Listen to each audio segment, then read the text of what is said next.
Hi guys, welcome back to Amalgamated Moi. I recently had an idea for an alternate history, where the United States of America, instead of holding elections for president every 4 years, a president once elected served for life, and it was not until the incumbent president died that the next was elected. In this video, I'll be going over who I think may have been elected as president with this new system, and any chaos that might ensue.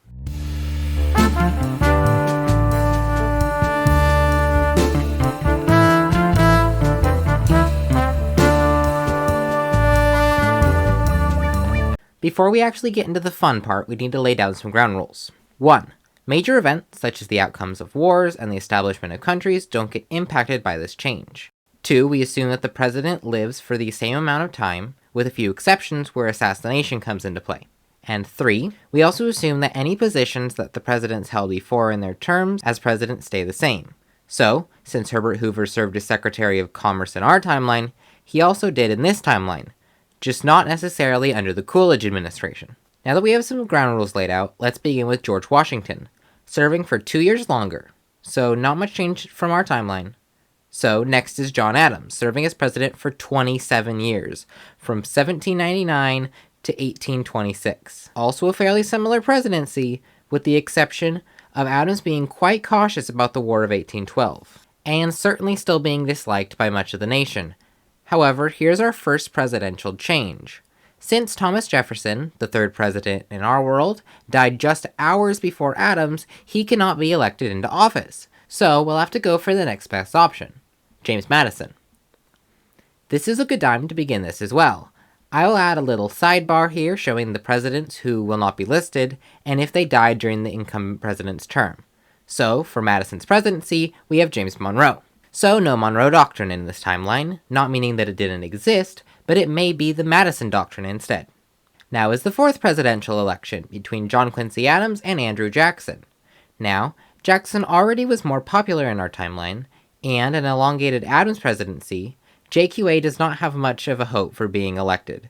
So we have Andrew Jackson as the fourth president of the United States. Now my bias might be showing here a little bit, but I think James Polk might be next, as Martin Van Buren wasn't needed to continue Jackson's ideals, and may have already begun to break away from the Democratic Party.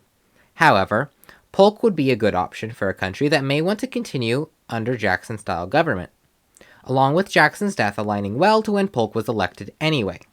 So the Polk presidency stayed the same, wink wink nudge nudge, and the Zachary Taylor presidency as well, with him only being president for just over a year. So, who's elected next? Well, in our world, it was Franklin Pierce, a mostly unknown candidate until the 1852 election. So, remembering Rule 3 from earlier, I proposed James Buchanan, President Polk Secretary of State, and a close competitor to Pierce. Now, with James Buchanan as president in 1850, we reached the Civil War, which Buchanan was not handling well in our timeline. Buchanan was an overseas ambassador for much of the time leading up to the Civil War, and this does not change, making him very disconnected from the ongoing political tensions in America. So, in 1860, when South Carolina seceded from the Union, I believe that Buchanan may have condemned it, even declared it unlawful, but have done absolutely nothing about it, and just allowed the states who wished to leave to do so. Now, this extreme change from our timeline does keep one aspect of the civil not so much war anymore, a president assassination. See, a lot of Northerners are likely not happy about this, what they believe to be a president committing treason, siding with the now separated South rather than the Constitution and the Union. So, in 1861, James Buchanan is assassinated by an angry Northerner. And so comes to power a lawyer who believed that the secession of the South was unlawful and wanted to peacefully negotiate readmission to the Union. By now you may have guessed this man is none other than Abraham Lincoln, who now cannot sign the Emancipation Proclamation and will not be assassinated in Ford's Theater, instead living to the age of 65 before dying of mercury poisoning in his sleep in 1874.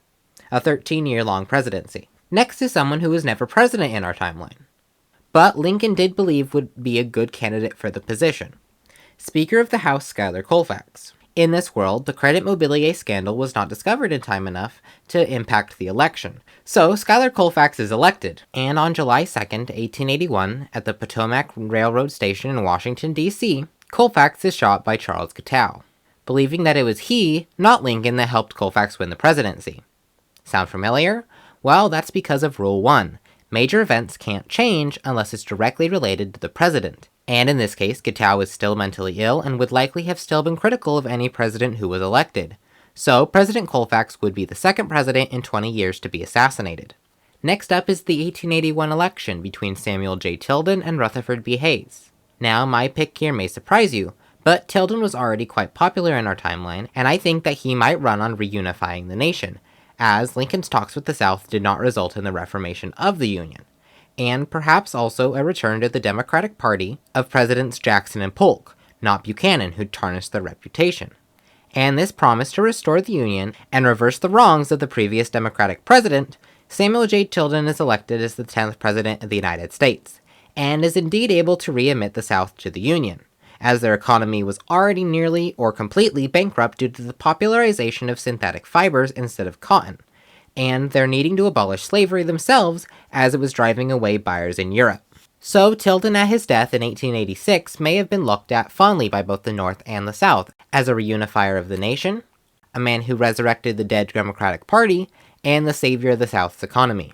Next up as the 11th president is Grover Cleveland, who ran on holding both parties to high standards and removing corruption from the government, and in this timeline revealed the credit mobilier scandal with Schuyler Colfax, who may have even continued his bribes with the railroad company into his presidency. So Cleveland is elected as the revelation of a Republican scandal sways some voters not to vote for Benjamin Harrison. Cleveland is now the president for 22 years and primarily focuses on bills aimed at removing ways for the government officials to use laws to make or exploit money, and is seen as a crusading president until the end of his term in 1908. Now is the election between William Taft, Theodore Roosevelt, and William Bryan. Now, Taft won in our world, and I see no reason why he couldn't win here, possibly even more as Teddy Roosevelt may not have been popular without being president. So, William Howard Taft was president from 1808 till 1930, leading the country through World War I. Now, in our timeline, Taft was fairly supportive of how President Woodrow Wilson was handling World War I, and we can imagine that he may have handled it very similarly, perhaps with an even longer neutrality, and this performance in World War I damages the Republican reputation, and allows for, in 1930, when Taft dies, Franklin Delano Roosevelt to come to power slightly earlier, as Herbert Hoover would not be elected, with the disrepute of the Republican Party. So, World War II is handled almost exactly the same as our world, and when Roosevelt dies, Harry Truman is elected to continue his work into the end of World War II. Now, the Korean War will likely still occur, similarly to our timeline. However, since Truman would be president until 1972, American involvement in Vietnam, in my opinion, would likely not even occur. This, along with Truman handling the civil rights movement and the separation of the Confederacy, may have even more strongly strengthened his thought that segregation in his hometown of Missouri was wrong. We may have had a rise in civil rights movements even quicker. So, when President Truman died in 1972, after 27 years of serving as president, we reach a fork in the road. I see two possibilities here, as Richard Nixon and John F. Kennedy could both realistically be elected. However, I personally think that Kennedy might be more popular than Nixon in this world, so I've picked him to become the 15th President of the United States. And using Ted Kennedy's age, we see a Kennedy presidency until 2005, making him the longest-serving president in American history, beating John Adams and Harry Truman with 33 years in office. And in 2005, when President Kennedy dies, we reach who would be the president in the modern day. And I have come up with 4 possibilities depending on their reputation in this world, and how well JFK's term goes. However, none of them are the people who you may be thinking of, as major players such as the Bushes, Clintons, and Jimmy Carter are all out of the running with a 33-year-long Kennedy administration, and their lack of rise to power in the 80s and 90s. Starting with who I think would be president if the country wanted to stick with a Democratic leader, Nancy Pelosi. In 2007, she was elected as Speaker of the House, so she was in some part of the public eye, and we can assume she would be somewhat prominent as a Democratic leader in 2005 when President Kennedy died. Now, if the country wanted to return to Republican rule, I've come up with 3 options, as this one is much more difficult to decide a clear party leader in 2005.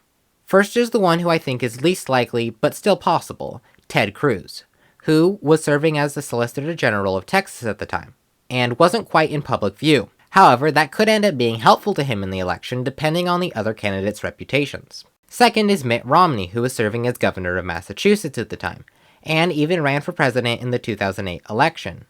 So, I think he may have had a good chance of becoming president, especially since John McCain would not be as well known since Truman kept the United States out of Vietnam. The third and final possible Republican is Mitch McConnell, who was serving his third term in the Senate and was elected minority leader in 2007. So, Senator McConnell certainly could have been pushed forward as a presidential candidate, as an important leader of the Republican Party at the time of President Kennedy's death. But all four of these candidates are entirely speculation, as is the rest of this list from Adams to Kennedy. So, let me know in the comments who you think might have been president after Kennedy, and who you might change out from my list. Thank you all so much for watching, I hope you enjoyed, and I'll see you guys next time. Au revoir!